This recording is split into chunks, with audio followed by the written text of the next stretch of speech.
जय श्री हरि। मैं हूँ नीरू शर्मा। आस्था और उपाय में आपका स्वागत है। चलिए आज शुरू करते हैं 9वां अध्याय, जो कल का 8वां अध्याय था, जिसमें सती और शिव की कथा थी। वही कथा 9वें अध्याय में चली आ रही है। मैथिली ने पूछा, हे ब्राह्मण, कामदेव के जल जाने के बाद उसकी उत्पत्ति कैसे हुई? यह सुनकर श्रुतिदेव स्वामी कार्तिक के जन्म की कथा कहने लगे, जिसके सुनने से पाप नष्ट हो जाते हैं, यश व पुत्र की प्राप्ति होती है और सब रोग नाश हो जाते हैं। जब महादेव जी ने कामदेव को भस्म कर दिया, तब उनकी स्त्री सती मूर्छित होकर गिर पड़ी और फिर सचेत होने पर अनेक प्रकार से विलाप कर और शरीर त्याग करने का विचार कर चिता जलाने के लिए तैयार करने लगी और अंतिम क्रिया करने के लिए वसंत को बुला लिया। वसंत ने आकर रति को समझाया कि आत्मघात करना धर्म का हेतु नहीं है, लेकिन रति के ना मानने पर वसंत ने नदी के तट पर चिता बनाई और रति गंगा में स्नान कर संपूर्ण क्रियाक्रम से निश्चित हो सब इंद्रियों को रोक और मन को आत्मा में लीन करके चिता पर चढ़ने को उद्धत हुई। तब आकाशवाणी हुई कि हे कल्याणी, हे पति में अत्यंत प्रेम रखने वाली, तू चिता में प्रवेश मत कर। तेरा पति महादेव जी और यदुवंशी कृष्ण भगवान से पुनः पैदा होगा। ऐसे क्रम से 2 जन्म होंगे। तब दूसरे जन्म में श्री कृष्ण से रुक्मिणी के गर्भ से तेरा पति होगा। उसका नाम प्रद्युम्न होगा। तू ब्रह्मा के श्राप से शंबर के घर में निवास करेगी। वही प्रद्युम्न नाम के तेरे पति से तेरा मिलन होगा। ऐसा कह आकाशवाणी समाप्त हो गई। तब रति ने चिता में प्रवेश नहीं किया। फिर सब देवताओं ने रति को वरदान देकर उसको शांत किया। कहा कि हे प्रिय, अब तेरा पति अनंग कहावेगा और अनंग वाले की तरह मरा हुआ दिखाई देगा। पूर्व काल में तेरा पति सुंदर नाम का राजा था। उस जन्म में तू उसकी पत्नी रज संकरकारणी हुई थी। इसी से तेरी यह दशा है। अब तू वैशाख मास में प्रातःकाल मंदाकिनी नदी में स्नान कर मधुसूदन भगवान का पूजन कर और उनकी दिव्य कथा सुनकर अशून्य शयन नाम का व्रत आरंभ कर। ऐसा करने से तेरा पति तुझे अवश्य मिल जाएगा, इसमें संदेह नहीं है। रति को ऐसा वर दे सब देवता अपने अपने स्थान को चले गए और रति भी क्लेश से निर्वृत हो गई। उसने मेष की संक्रांति में गंगा स्नान कर अशून्य शयन व्रत धारण करने थे। तत्काल कामदेव उसको दिखाई दिया। उसने वैशाख मास में कर्तव्य धर्म नहीं किए थे, इसलिए परमात्मा का पुत्र होने पर भी अंगहीन हुआ। उधर महादेव जी के अंतर्ध्यान होने से पार्वती जी निराश खड़ी हो सोचने लगी कि क्या करूं। तब पिता हिमाचल उन्हें अपने घर ले गया। पार्वती जी ने शंकर जी के रूप और गुणों को देख मुग्ध होकर शंकर जी को अपना पति मन में ठान लिया और गंगा तट पर तप करने लगी। माता पिता आदि किसी के समझाने पर भी भूखी प्यासी जटाएं बढ़ा सहस्र वर्ष तक महालिंग का पूजन करती रही। तब महादेव जी सायकाल ब्रह्मचारी के वेश में उनके सामने पर्णकुटी पर अनेक प्रकार की परीक्षा कर और अपने में दृढ़ता देख बोले, हे भद्रे, तेरी जो इच्छा हो वह वर मांगो। तब पार्वती जी ने वर मांगा कि हे रुद्र, तुम मेरे पति हो, ऐसा ही हो। वर देकर सप्तऋषियों को बुलाया, हिमाचल के पास पूछने को भेजा।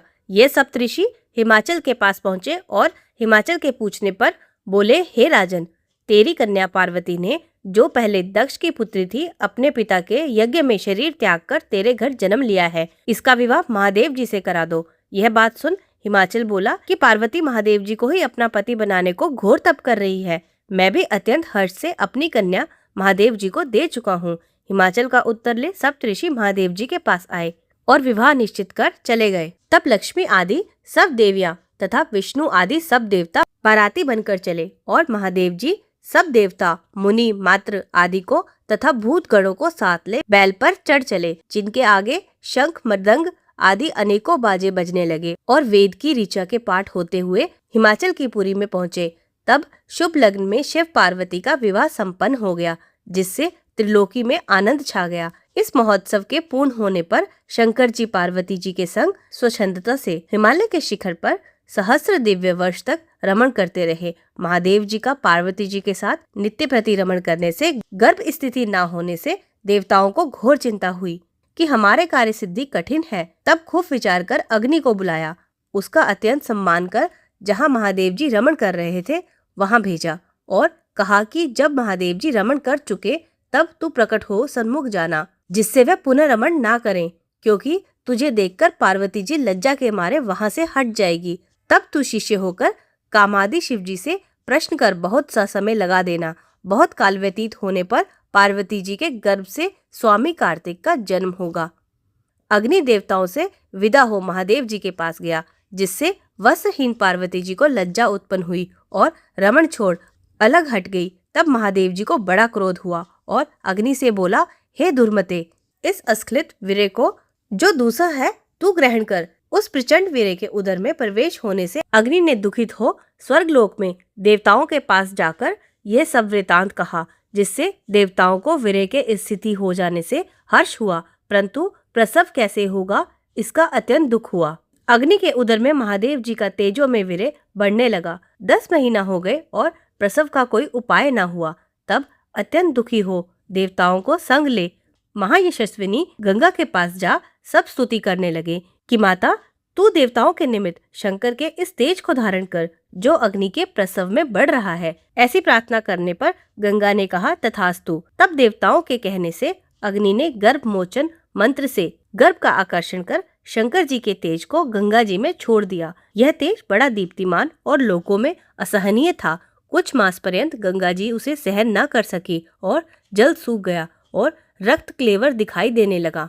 तब अत्यंत दुख से व्याकुल हो अपने उदर एवं गर्भ को त्याग दिया, जो सरप्तों में गिरा। जहाँ विदीर्ण हो उस गर्भ के 6 भाग हो गए। तब ब्रह्मा जी की भेजी 6 कृतिकाएं आईं। उन्होंने शरकांडों से विभिन्न शांभती तेज के 6 भागों को ग्रहण कर 6 मुख का पुरुष बनाया, जिसका शरीर एक ही था, उसे बहुत दृढ़ कर दिया।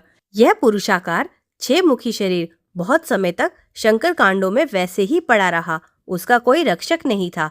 एक दिन बैल पर चढ़े हुए महादेव पार्वती उसी स्थान से होकर श्रीशैल को जा रहे थे। तब पार्वती के स्तनों से दूध की धार ढरकने लगी। तब विस्मित होकर पार्वती महादेव जी से अकस्मात स्तनों से दूध की धार बहने का कारण पूछने लगी। तब महादेव जी बोले, तेरा पुत्र यहीं नीचे पड़ा है, और अपने रमण की तथा अग्नि के वहां आने का सारा वृतांत सुनाया कि किसी पुरुष की सी आकृति हो गई है, उसी को देख तेरे स्तनों से दूध टपकने लगा है। इसका पराक्रम विष्णु के समान होगा। तू इसका पालन पोषण कर, यही तेरा औरस पुत्र है, इसे उठाकर ले चल। महादेव जी की बात सुन पार्वती जी बालक को उठाए गोदी में बिठाए दुग्ध पान कराने लगी और पुत्र स्नेह से तत्पर हो महादेव जी के साथ कैलाश को गई और पुत्र का पालन कर अत्यंत संतुष्ट हुई। राजन, यह कुमार के जन्म की कथा है जो मैंने तेरे सामने कही है। इसे नित्य प्रति सुनने से पुत्र पौत्रादि की वृद्धि होती है। इसलिए वैशाख मास में धर्म करने से स्त्रियों का विधवा योग मिट जाता है, बड़ा पुण्य होता है। इसी के प्रभाव से अनंग कामदेव भी अंगी हो गया। जो लोग इस मास को बिना स्नान दान किए बिता देते हैं, उन्हें बहुत से धर्म करने पर भी अनेकों दुख भोगने पड़ते हैं। इसलिए यही एक मास संपूर्ण धर्मों के लिए हितकारी है। इति 9वां अध्याय संपूर्ण।